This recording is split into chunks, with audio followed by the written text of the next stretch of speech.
Hello guys! Magandang araw o gabi Pilipinas. I will be unboxing my first ever printer. The Epson L-5290. Pardon me for using a robotic sounding voiceover. This is easier in creating the video than recording my own voice. Someday, in the near future, I will use my own voice in creating my videos.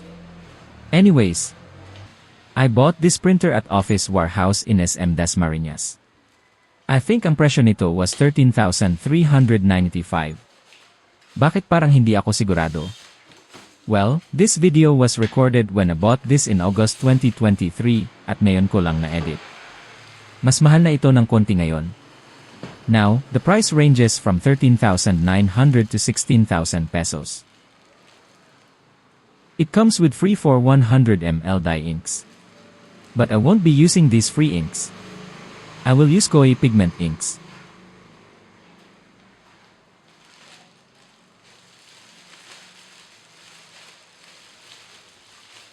The printer is not heavy.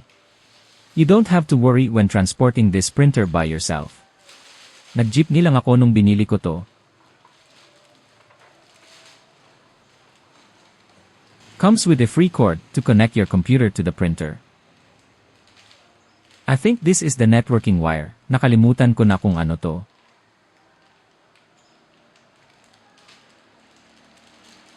Power cable. To connect the printer to the power outlet.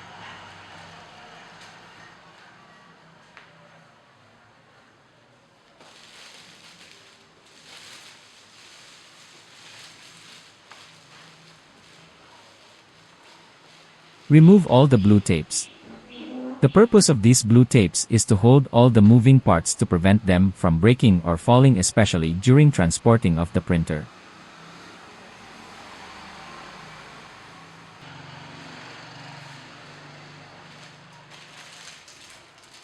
Now, moving to the next exciting part, filling in the tanks with ink.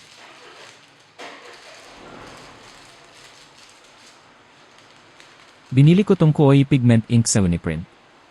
105 pesos each ng 2023. 110 na to ngayon. I won't recommend this process of filling with inks using syringe. I just followed the ink filling instructions of famous Filipino vlogger called Printing Shock, whose main content is about printing. This process is risky. For both the printer and yourself. Masusugatan ka pa, or baka mabutas yung tank ng printer. Instead, buy empty Epson ink bottles in Lazada or Shopee. Costs around 100 for the 4 bottles na. It's easier to refill and less messy. Now, lastly, a quick review and thoughts on Epson L-5290. After about 1 year and 8 months, I am overall satisfied. I would rate Epson L-5290 at 4.7 out of 5. First, the positive comments. Number 1. The price. The price is fair for its features and durability. Number 2. The colors. The colors looks good if not great.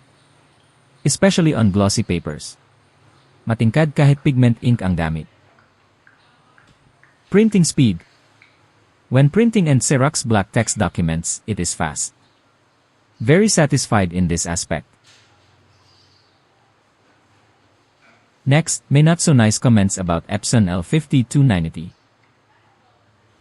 The ADF. The automatic document feeder. It's too picky.